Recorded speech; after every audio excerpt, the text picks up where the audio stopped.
Hello, here we go. How the tale is told is paramount, right? And when girls are represented in diminished capacities, or not at all, the story is clearly told indeed. And that's what this lecture is about, the underrepresentation of girls in children's books. So there's been tons of studies, and I've just kind of included a couple of them.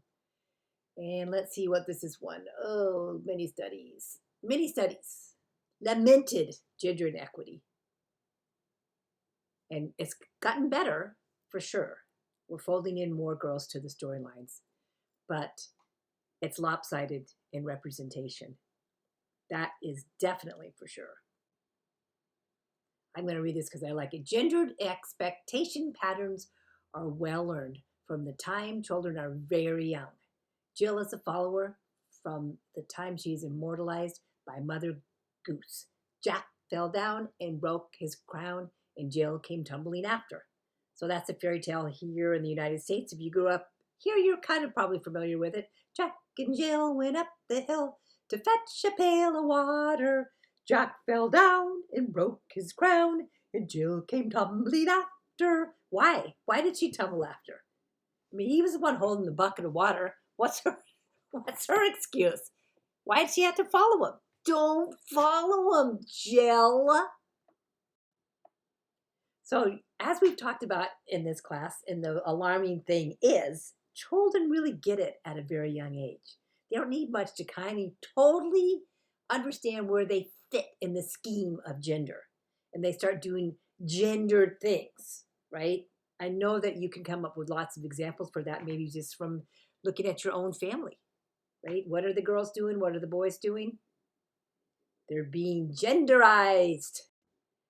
And one way of genderizing, is that a word? Yeah, I think it is through language, right? So language is a really great way to reinforce stereotypes for girls and boys. And a way to get that language is through, ta-da, children's books, right? Children's books. So language is a crazy way to help shape kids' identities. And I just wanted to give you a couple of examples here. So upper left corner, Supergirl. That's not a girl. Why isn't she called Superwoman? We have Superman, same age probably. Supergirl, no, Superwoman, right? Then, of course, the dog thing. I think I've said it before. All dogs are males unless otherwise corrected, and I get kind of tired of correcting that. And then there's Mr. Mountain, there's Mr. Everything, right? When kids play, seriously, my preschool kids play, and they're saying Mr. and then add something to it because they've heard all those misters. Why not Miss? Why not just whatever? And then fireman. So that's an interesting story, right? We've gotten better at having gender neutral occupational titles, but they're still around. So several years ago, I was in a preschool, visiting a preschool actually, not mine, and there was some firefighters that came to show themselves, right? You know, kind of for like a little show and tell thing, and oh, how exciting, right?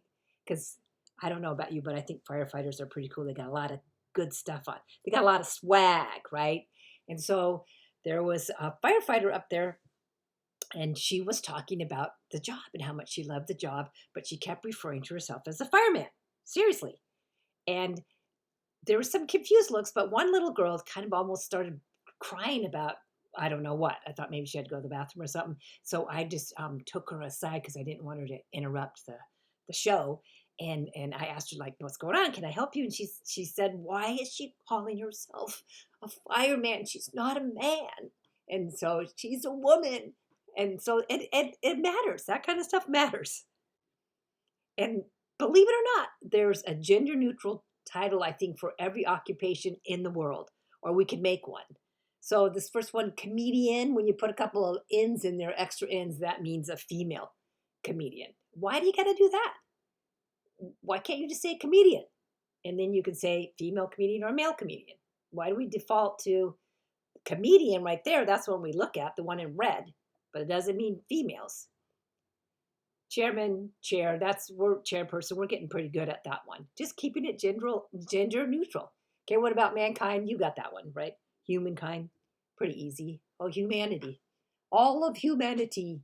And this one really takes me off. Actress. Because you see the S part, that's a diminished capacity, like that quote. It's diminished. It's a diminutive from actor. So it's less than. And I know you think that's like, oh, get off of it, Professor Binns. What are you talking about? Who cares? But all these kind of things matter. You know words matter. You know the nuances of words matter. You know that. And there's easy ways to correct waitress. Oh, wait, actress. I mean, actress. Actor or female actor or male actor. What's wrong with that? Actress is too like velveteen or, yeah, what is it? Velveeta cheese. Velveteen instead of velvet. I want the real deal. And waitress, same thing. Which came from waiter, right? So we've diminished it. So easy there. You know those. Food server. Not so mysterious, right? Here's a good one. I could not figure out a gender neutral one for fishermen. Anybody? Anybody? Can't hear you. Well, there is. It's angler or fisher, which sounds kind of awkward, but stuff gets awkward and stays awkward for a while. Then pretty soon it's like normal, right? And then the last one, male prostitute. So you only put the male in there if it's a male. Otherwise, we just assume prostitutes are female. So let's delineate. I know some of this sounds maybe silly, but I don't think it is. And kids pick up on stuff. Freshman, irritating one. There's ways to solve that one. That's not so hard, right? First year instead of freshman. I think it has a little bit of swagger to it. So more studies conducted in the 70s got a little bit better for representation in children's books. But again, mostly male, mostly they had all the good stuff, the main lines, right? The spotlight. And those are messages that we send to girls and to boys as to the value and the importance of each gender, or those particular genders anyway. And then we got a little better in the 80s, but still, nonetheless, female characters underrepresented and not as important. So I dug up this study, 2006, sampling of Caldecott and best-selling picture books. So these are supposedly the best of the best, right? The ones that get all the awards. Caldecott awards are big. They're big, big. And best-selling, yeah, they're big. So again, we are stuck all the way just not that long ago in the scheme of things, 2006, with this. Twice as many books with male title characters as females. Twice as many male adults as female adults. Children characters, yeah, getting a little bit better, but still more males. And boys appeared in 53% more pictures than did girls. So, that's kind of, that's not too bad, but what were they doing in those pictures is what I want to know. What were they doing, right? Were the girls active? Were they taking charge, or were they, so if they're in the picture and in the background, or serving a sandwich to the boy? Nah, that doesn't work. And then I had to amend this study, of course, because we're never or rarely looking or rarely folding in all of our citizens in the United States as we look at these different studies. And I went back and looked at all the Caldecott award-winning books since it started, right? And let's see, 4 female main characters. Let's see, okay, 4 female main Black, Indigenous, people of color characters, 2 Black or African American characters, 1 Chinese character, and 1 American Indian character. So again, those are female characters of color that were represented. And the Caldecott started in like way back, like 1953 or something, right? So this is what we have.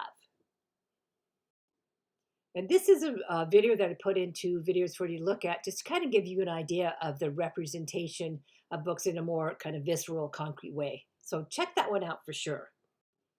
So given all of this, when we look at these studies and we look at how lopsided the representations are for girls, or is for girls, then I thought this was kind of a fun quote. It's possible that children might solely believe the following. A, men fix things. B, animals are all male or they're neutered. C, women rarely have jobs. D, fathers make decisions. E, women serve food but don't eat food. For reals, you should check out some kids' books. And F, all girls have dolls. So, I mean, maybe that's a little sarcastic, but that is really reflected in a lot of children's books and current ones too. This one is not that old. I mean, maybe 2000 in the scheme of things is 20 years old. So I guess it is getting there. But David Shannon, a famous illustrator and author, and I love his illustrations, but he does stuff like this. Stop all that yelling, shouted the man's wife. What do you think I think is wrong with that? Giving you a second. Yep, you got it. That she doesn't even have a name. She doesn't have a name. She's just the man's wife. And look at the stereotypical stuff. Big mouth open, talking on the phone, needing to do the laundry, kids in the crib. Crazy. Another book of Shannon's, not to like rag on him because I love, again, his illustrations, is that even if we're looking at animals, in books so often, you can just do a whole study on this. Oh, wait, I think I'm showing you one study. I forgot. But it's just amazing that when there are girl animals, which is rare, and if they are girl animals, take a look at what the girl animals are doing. This is an awesome book. Duck on a Bike. Love this book. So there's this duck that decides to ride a bike and is going around the barnyard and doing all this stuff. And the only animals that are kind of whining and griping about it happen to be female. And if you look, you'll see this, and you'll see it too often. So this, Cat says, oh, so Duck rode past Cat. Hello, Cat, said Duck. Meow, said Cat. But what she thought was, I wouldn't waste my time riding a bike. And this is another one when Duck comes by. Hello, Sheep. So what she really thought was, he's going to hurt himself if he's not careful. So again, of course, who's Duck? Male. Because who's got all the action or most of the action in books? Yeah, males. So here is a study done. I found a thesis, a master's thesis dug around, and this was done in 2011, but this individual looked at a ton of award-winning titles of picture books again. So, the bee's knees, the cat's pajamas, meaning the real deal ones. And out of the 120 titles, look at the figures. 70% of the male characters were there more than females, 70%. Hardly any main characters as females. And again, what are they doing? What are they doing? What are they doing? And as I've said, my dog is always referred to as he. Doesn't matter. It's always he, no matter what. I swear, like 99% of the time. So the cool thing about animals, and I wish we could do it with human beings as well, we're using they a lot more, but it's still kind of awkward. But I always tell my preschoolers that when you're talking about an animal, if you say it, you're always right. That's a proper term. And how easy is that? It's really easy. And who doesn't want to be right? So it works for kids when they're in my setting, but then they just get adulterated when they're out of here. What can I say? So another one is the whole you guys thing, meaning thinking that that's just a gender neutral sort of word. And it's not a gender neutral sort of word. It's not at all. Kids will say that. Girls will say it. We all use it. I don't use it. And it's hard to get out of your mouth, not get it out of your mouth, but saying that, again, it's a diminished thing. There's a standard. There's a male standard, and then we're all either folded into that or we have the little S or F's on it. And so I like that. The men and boys are the standard, and women and girls should be subsumed by the male standard, right? So like sucked up into it, just kind of added like, what can I say? So what do you think's wrong with this book? This picture in this book? You'll think about it for a second. Now you know it because you got my rant here. And again, there would be nothing wrong with this message if it wasn't just repeated and repeated and reproduced over and over and over again in children's books. It is, I swear. So what would you rather be? A kid. Well, that's great. A kid. Okay, the two kids are on the skateboard. But the deal is, look at the picture. These are big messages. The boy is in the front. He's got all the action. He's the leader here. and the girl is in the back holding on to the boy and kind of has a little sort of, ooh, I don't know what kind of look. You decide. Is it cool? Is it just, just in the background? I don't know. And it wouldn't be wrong. It's a cute picture. It's a great message about being kids. They're both kids. But this kind of stuff is in so many children's books. These are crummy messages to convey to children. There's one of the readings articles that are, I think it's, let me look at the syllabus. Where is it? I don't know. There's one article we read, but that's a girl's book. And it just totally illustrates the idea that if you're a boy and you're reading a girl's book, there's something wrong with you. So it's sad. So there's these kindergartners. They've first, been in school just for a couple weeks or something, and they get to go to the library. How exciting is that? The school library, and they get to check out a book and take it home. Do you remember that? If you grew up here, do you remember that feeling like, oh my gosh, what power, how exciting. So there's this one boy grabbed Beauty and the Beast. It was the Disney version of it, I think. Got back in line to go back to class, and all these boys, his peers, said, oh, you can't read that. That's a girl's book. So he's put it back. And he just grabbed something else because he had run out of time. But look at all that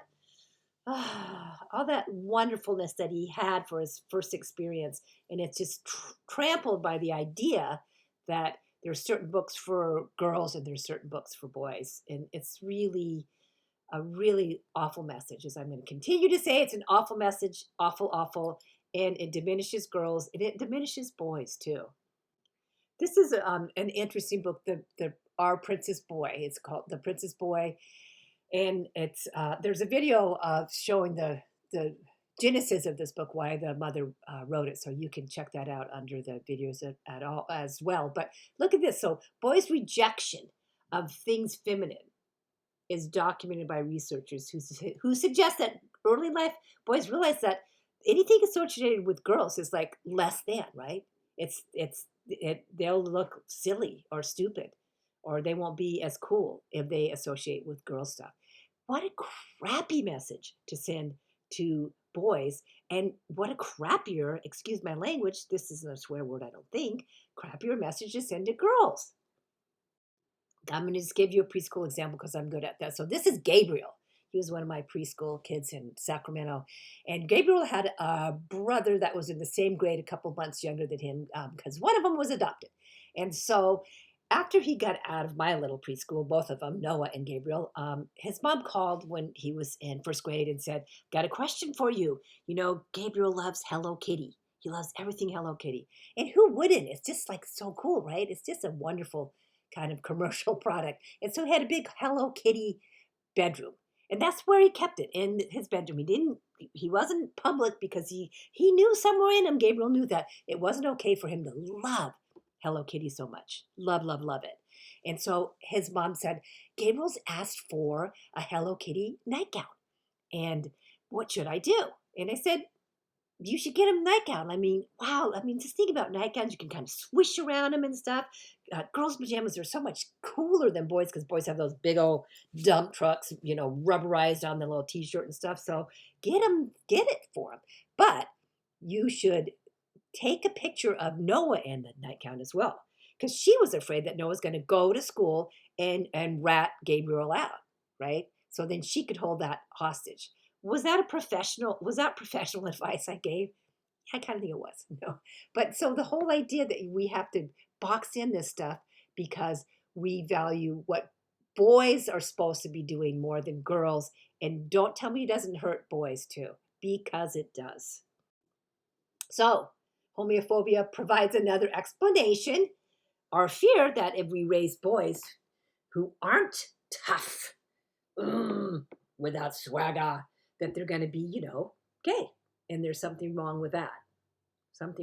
So again, masculine traits are more valued than feminine traits, right? Activities that are associated with girls.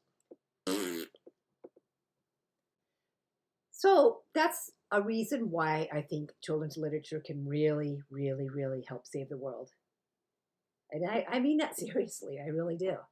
That we need to make sure that the books we give to girls and to boys. Promote self-worth and liberation for all genders, right? I mean, that sounds kind of like I'm preaching or something, but I really believe that. I think it's going to really help shape our world and make our world embrace diversity. And there's some books out there that do it. There are more and more books out there that do it. Here's the gingerbread girl. It's kind of cool. So she's smarter than the gingerbread boy, right? She doesn't get eaten by the fox, but they still talk about her appearance, her long red licorice hair, so her appearance still kind of helps her win the day. So I don't know about that message. So, as I always ask, how can we help counter sexist and racist messages? You know the answer: change the message. My favorite quote: quality multicultural literature provides an opportunity for all children to see themselves in books, fosters a positive self esteem, and cultivates respect, empathy, and acceptance of people. Powerful stuff, important things. And that's why, as I'm always going to say, I love multicultural children's books. They're for everybody.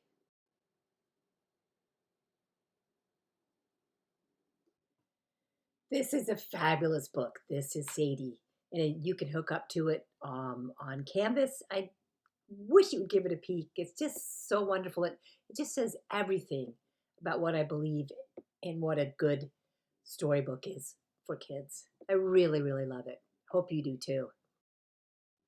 One last quote, and then we're out of here.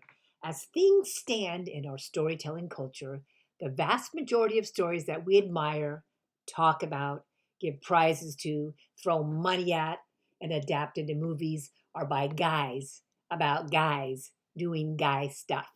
This means that girls get a lot of practice stepping into the shoes of male main characters, but boys have fewer chances to do the same thing for girls. This is going to be what your midterm exam is all about, and you can click onto that module to see what I'm talking about. So I think you get the idea of what this whole lecture is about. Pick out 3 things that resonated for you, or that you didn't like, or you want to talk more about. I don't need direct quotes. I just need your smart reflections. Thanks for listening, and I'll talk to you soon.